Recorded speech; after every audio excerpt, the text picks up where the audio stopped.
Foundation यांनी जो हा म्हणजे कार्यशाळा हा जो उपक्रम इथं राबवला आहे आणि त्याच्यामधले विविध लेक्चर्स म्हणजे मला हे सगळं बघून अगदी सकाळपासून इथं यायला हवं होतं आपण, पण बाकीच्या सर्व वर्किंगमध्ये मला येता नाही आलं. तर आस्था फाउंडेशनचे अध्यक्ष नरेंद्र वैद्य सर, सिराज मोवानी सचिव, विश्वस्त जे आहेत नितीन चारेकर, गिरीश हंचमल, SR कुलकर्णी, अमित वैद्य, इथं जमलेले सर्व माझे गुरुजन जे विविध वृद्धाश्रम चालवतात, जे सर्व डे टू डे त्याच्या काही डिफिकल्टीज आहेत ज्या की सर्व त्यांनी शेअर केलेल्या आहेत. आणि हे जे लिव्हिंग विल आहे हे याबद्दल रिसेंटमध्ये जेव्हा आपल्या हायकोर्ट जस्टिस मॅडमनी पहिली आपल्याकडनं लिव्हिंग विल तयार केली आणि as a custodian, I am the custodian here for this municipal corporation area, त्यांनी जेव्हा हँडओव्हर केलं त्याला खूप मोठ्या प्रमाणात प्रसिद्धी मिळावी याच्यासाठी आम्ही प्रॉपर प्रेसमध्ये दिलंय, बऱ्याच जणांनी ऐकलंय ते. तर याविषयी म्हणजे सरांनी तो विलचा फॉर्मॅट तुम्हाला दिलेला आहे, तरीही अजून मी हा पण त्यांच्याकडं हँडओव्हर करतो. लिटल बिट काही जर त्याच्यामध्ये गोष्टी असतील त्या आपण इथं डिस्कस करता येतील. तर ही आपली लिव्हिंग विल आहे आणि त्या याच्यामध्ये जेव्हा ती आपण बनवतो, आता याच्यामध्ये भरपूर PIL दाखल होऊ लागलेले आहेत. जसं की इनिशियल याच्यामध्ये हे सर्व म्हणजे मॅजिस्ट्रेट यांच्याकडं ते बनवणं, त्याच्यानंतर ते पूर्ण त्याची सॉफ्ट कॉपी हे करणे, नंतर हे जे आहे ते कस्टोडियनकडे देणे, त्याची सॉफ्ट ह्या अशा बऱ्याच ह्या याच्यातून परत सुप्रीम कोर्टाचे डिसिजन लागले, बॉम्बे हायकोर्टाचे याच्यामध्ये. आजही माझं काही जणांशी बोलणं झालं तर अजूनही याच्यामध्ये आत्ता सध्याचा प्रेझेंट सिनॅरिओ फक्त असा आहे, याच्यामध्ये ही आपली विल बनवायची, त्याच्यामध्ये आपला फोटो, आपली साईन वगैरे आणि त्याच्यामध्ये 2 साक्षीदार ज्यांचा आधार नंबर वगैरे आहे, दॅट शुड बी नोटराइज्ड. परंतु या गोष्टीला माझा पर्सनलही वैचारिक विरोध आहे. आफ्टर ऑल जे काही शासनाच्या गाईडलाईन येतील किंवा शासनाकडनं जे काही करायला सांगतील त्या that is mandatory for us to do work on that guidelines. पण ह्याच्यामध्ये जे चेंजेस आणि हे हवे आहेत त्याच्यासाठी एक चांगल्या पॅनलवर, चांगल्या डायसवर इन पर्सन डिस्कशन होऊन त्या पद्धतीने PIL फाईल होत आहे आणि ती PIL फाईल होऊन त्याच्यातला निश्चितच जो काही आहे तो फायनल ड्राफ्ट.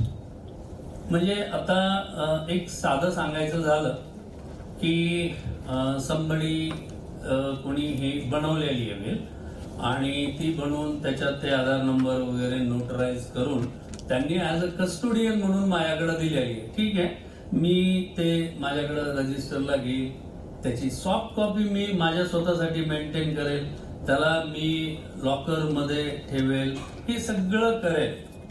बट ती soft copy should be uploaded on some authentic site की ज्याची ऑथेंटिसिटी ही परिपूर्ण 100% असेल.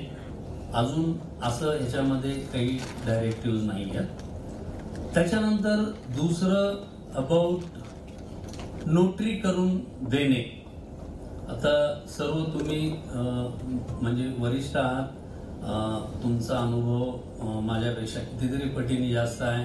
समाजामध्ये जे काही नोटरी डॉक्युमेंट होतात वगैरे ते काही वेगळं डिस्कस करायची गरज नाही की one of advocate known to me, he is having document, notarized document, blind document, ही त्यांनी नोटरी केलेलं आहे.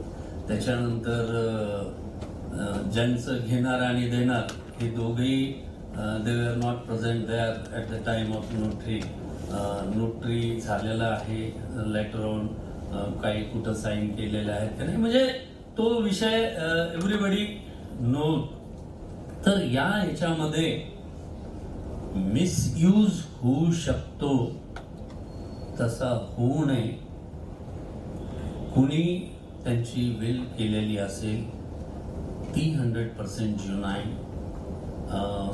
त्याचं ऑथेंटिसिटी प्रॉपरली व्हेरीफाय केली गेली पाहिजे. Because at that time that person was not in a state of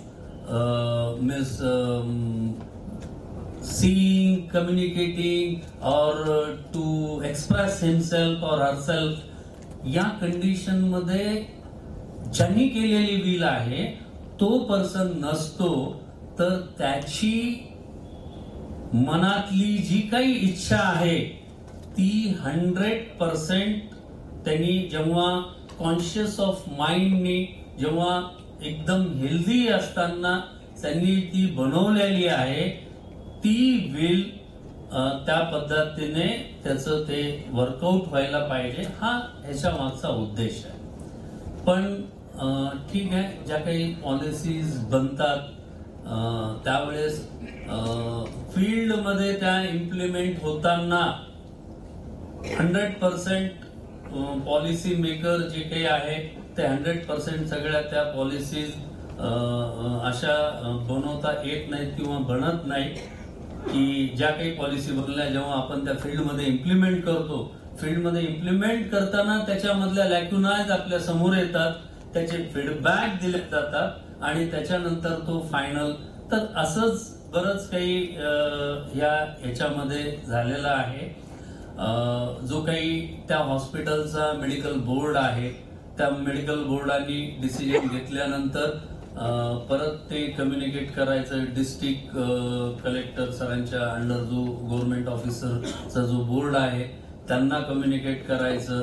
then they should म्हणजे visit करतील त्या हॉस्पिटलला, they will verify what that hospital is saying, is it right or not वगैरे.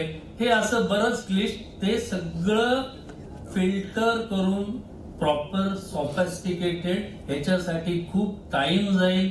खूप म्हणजे जेव्हा ते हॉस्पिटलवाले कम्युनिकेट करतील डिस्ट्रिक्ट बोर्डाला, डिस्ट्रिक्ट बोर्डाकडनं ते सगळं होऊन ते तिथं व्हेरिफिकेशन करणं, या गोष्टीसाठी बराच वेळ जाईल. आणि इथं तर त्या क्रिटिकल कंडिशन मध्ये पेशंट आहे, तिथं आज सकाळी विचार आला, सगळ्या नातेवाईकांनी, डॉक्टरांनी क्ल्यू दिलेला आहे, तर कुठेतरी आपल्याला decision on the day, same day और ऍट द मॅक्स दुसऱ्या दिवशी घ्यायची वेळ आहे. तर याच्यामध्ये खूप टाइम लॅप्स होईल. तर या सर्व गोष्टी इन पर्सन मी डिस्कस केलेल्या आहेत. काही त्याच्यावर आता PIL म्हणून मला वाटतं या समरची वॅकेशन झाल्यानंतर होती. तर ज्यांना कुणाला बनवायचे आहे विल, त्याच्याबद्दल जे काही आहे तुमच्या सर्व याच्यामध्ये डिस्कशन झालं असेल की बाबा पीसफुल डेथ आणि हे जे आहे, आणि जे काही थोड्या समाजामध्ये हे आहेत, काही 1-2% लोकांमुळे, 1-2% कुठल्याही ह्याच्यामुळे जी काही पूर्ण तो ग्रुप किंवा पूर्ण ती सोसायटी बदनाम होते, त्याच्यातलाच हा विषय आहे. डेथ होने के बाद भी डॉक्टर 2-4 दिन पुल करते हैं, ये है वो है, ये असं. तर मॅक्झिमम तसं नसतं. काही ठिकाणी काही जणांना तसं अनुभव येतात. ज्या काही डेथ म्हणजे बॉडी सस जेव्हा डेड होता त्याच्यानंतरचा जो म्हणजे पिरियड आहे, ते म्हणजे टाइम सिन्स दॅट हे कॅल्क्युलेट करतो. जेव्हा अननोन बॉडी एखाद्या शेतात मिळते, कुठं विहिरीत मिळते किंवा कुठं मिळते, त्यावेळेस पोस्टमॉर्टम करणारा डॉक्टर हा डिसाइड करतो टाइम सिन्स डेथ हा साधारणतः डेथ केव्हा झाला असेल हे कशावरनं कॅल्क्युलेट होतं की डेथ नंतरचे जे सायन्स सिम्पटम्स स्टेजेस जे आहेत रायगर मॉर्टिस इतक्या आवर्स नंतर डेव्हलप होतं हे असं हे तर जेव्हा हे होतं त्यावेळेस तशा ठीक आहे हाफ आवर 1 आवर हे कोणी व्हेंटिलेटरवर हे करत असेल वगैरे पण हार्टबीट जोपर्यंत स्टॉप होत नाही तोपर्यंत कुठल्याही डॉक्टरचा धर्म नाही की त्यांनी त्याचे शेवटपर्यंत प्रयत्न करत राहणे. दॅट इज लिटल बिट ते thought against the will of relative वगैरे ते असतात. तर या ह्याच्यामध्ये हा एक त्याच्यातला मार्ग आहे की त्या कंडिशनमध्ये त्या पेशंटच्या नातेवाईकांनी कॉल घ्यायचा आहे, त्यांनी कम्युनिकेट करायचं डॉक्टर्सला, त्यांचं पूर्ण म्हणजे नातेवाईकांचं समाधान झालं की काहीही केलं आता तरी सर्वायवल इज नॉट पॉसिबल. आणि आपण जे म्हणतो म्हणजे आपल्या सर्व संस्कृतीमध्ये अननेसेसरी यातना कशाला द्यायच्या आता हे तर त्यावेळेस घ्यायचा हा कॉल आहे. तर this is a very good concept and for this thing I have been appointed as a custodian for that. तर मला एवढंच म्हणायचं आहे की काही अजून थोडी क्लिअरिटी येऊ द्यावी याच्यामध्ये. तरी till that time what ever the जे काही आपल्याकडे गाईडलाईन्स आहे त्याप्रमाणे ते बनवायला काही हरकत नाही. पण नोटरी हे त्यात तेवढ्या ह्याच्यावर ठीक आहे आजच्या ह्याला तेवढी आहे गाईडलाईन तर I have to accept that. म्हणजे तो काही विषय नाही. बट मी माझ्या पार्टकडनं आय एम गेटिंग म्हणजे पूर्ण टोटली व्हेरिफिकेशन. कुणीतरी माझ्याकडे डॉक्युमेंट आणून दिलं आणि हे माझ्या काकांचं आहे I will never accept. I will personally talk with that person.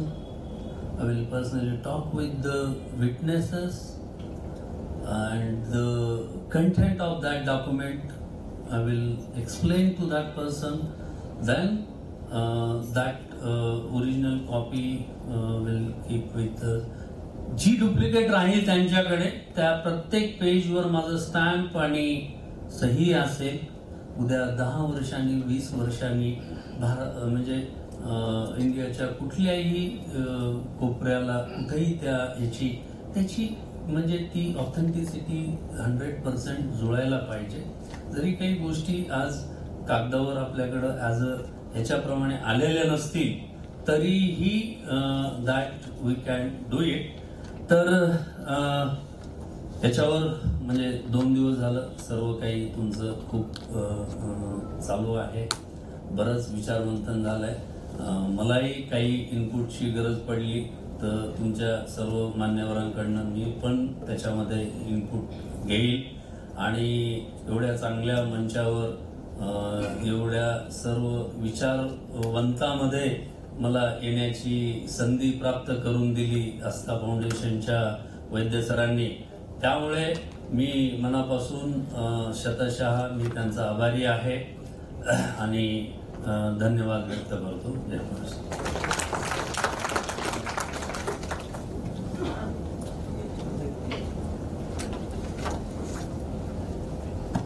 खूप खूप धन्यवाद सर. मी नरेंद्र वैद्य सरांना विनंती करते, नितीन चारेकर सरांना विनंती करते की त्यांनी